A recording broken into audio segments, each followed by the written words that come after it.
चंद्रपूर जिल्ह्यातील चिचपल्ली गावात दोन एसटी बसेस समोरासमोर धडकल्या। ही घटना चंद्रपूर गडचिरोली राष्ट्रीय महामार्गावरच्या चिचपल्ली गावात घडली। दोन्ही बसमधील सुमारे 16 प्रवासी अपघातात किरकोळ जखमी झाले आहेत। जखमींमध्ये दोन्ही एसटी बसेसच्या चालकांचा समावेश आहे। या अपघातामुळे या महामार्गावरची वाहतूक काही काळ विस्कळीत झाली।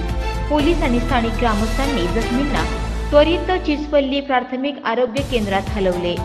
सध्या परिसरात मोठा पोलीस बंदोबस्त तैनात करण्यात आला आहे।